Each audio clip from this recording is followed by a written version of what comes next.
Hello everyone, I am currently on my way to a competition for my students in Upland, which is pretty far away from where I live.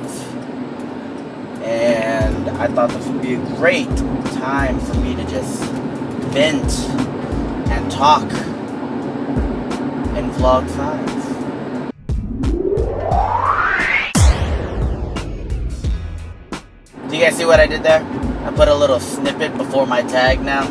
I think that's a cool way to do YouTube videos. Anyways, in my last vlog I was talking about how I don't know how I feel about my grandma passing away and stuff. And I just want to say that I do know now why I don't feel much. Because I knew that I loved her and she knew that I loved her. And vice versa, I knew she loved me.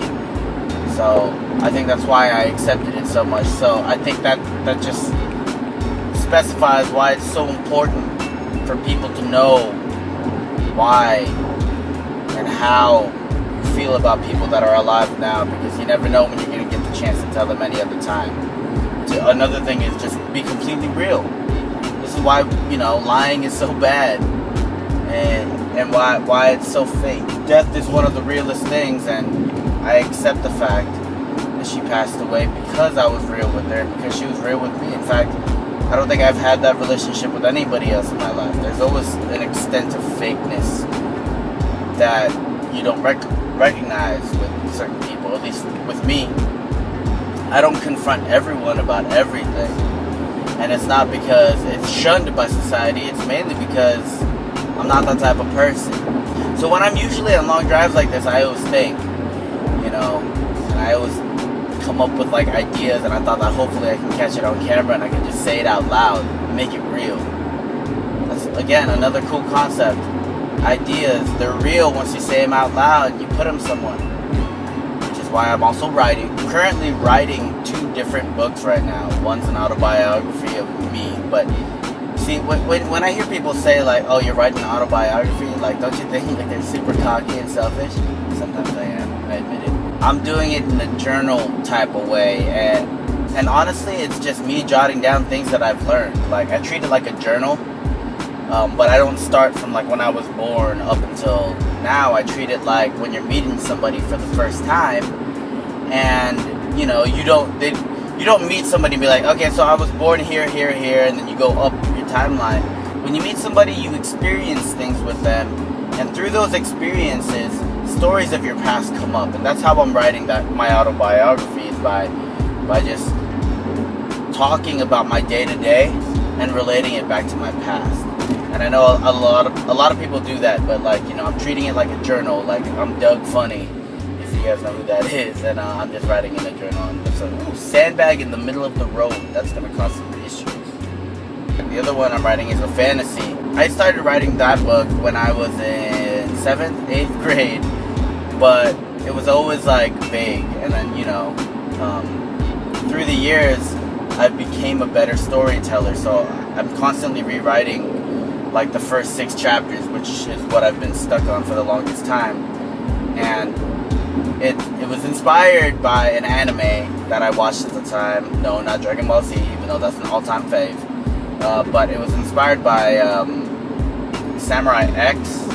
I'm taking my time with that one. I love storytelling, and I love layering things. Quality is in the layers, man. So when you can make something that people can read or experience and then just view it in layers, oh man. I also enjoy doing short films now. I've been practicing some monologues for acting because I wanna start recording short films, but I'm just filling my plate too much, honestly. Have you guys ever not eaten and you're going someplace not nearby, and you don't eat because you want to eat something out there, something that you don't normally get, but then by the time you get out there, you just end up reverting to whatever you're used to because you're so hungry, and you don't want to upset yourself with something that you're not gonna like, even though it's new. That's a genuine fear I have right now. I also tweet a lot while I drive because but no, I don't tweet tweet while I drive. I let Siri handle it for me. So if I ever misspell anything in my tweets, it's because Siri messed it up for me. In the end, yeah. I'll read some tweets later and then I'll dive deeper on that. It's really surprising how the world, or at least America right now, isn't realizing how scary it is.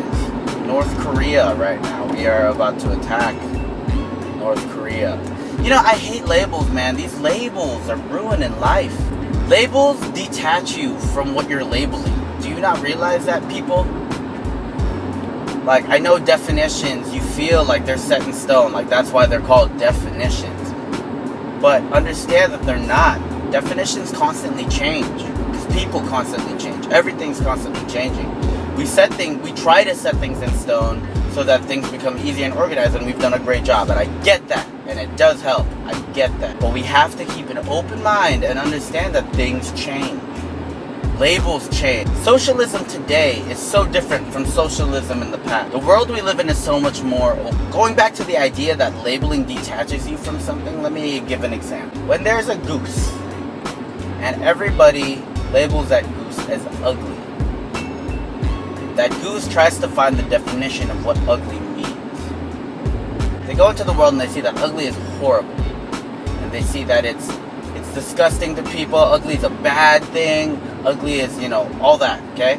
Now, that goose will never be happy about itself because it sees itself as that label as ugly. The looking glass self, sociology. Yay, bachelor's degree. Working. Now, when it defines itself as ugly, it's never going to really find retribution until later on in its life, when it starts to discover that there are more people out there that can also identify ugly as different. Because they see that society fears what's ugly or what's bad, so they give it a bad label. And only then they accept themselves. So do you see how labels can ruin things? And how learning can inspire things and knowledge can create something better? Alright, let's go through some of my tweets. Bad times, tough situations are all inevitable. Yeah, listen. How you handle them is your choice. True. That's self-explanatory. A lot of people blame other people for certain things. They play the blame game. And, when something bad happens to them, they either blame the situation or they blame somebody else. You don't have to blame people, is what my tweet's trying to say. My tweet's trying to tell you, you can handle it differently. I mean, I'm not saying to blame yourself. Whoa, homie.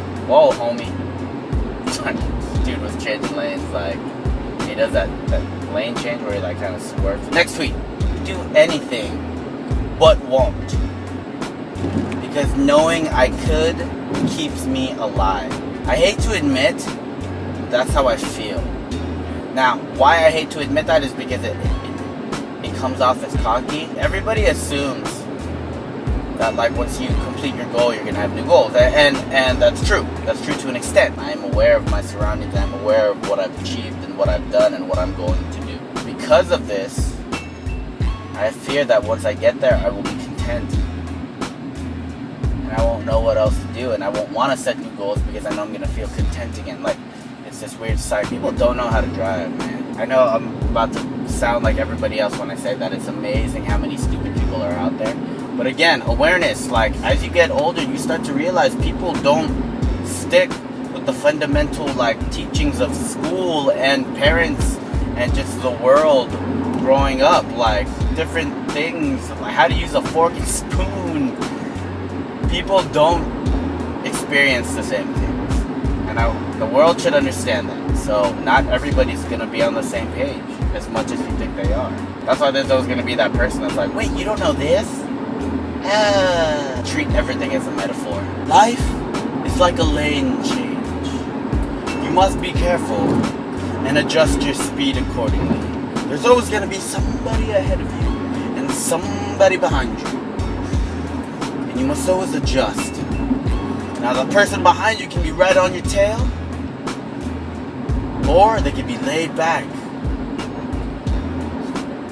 sometimes I feel like because metaphors can be everything, like I read into things a little too much. Like, oh, he blinked twice.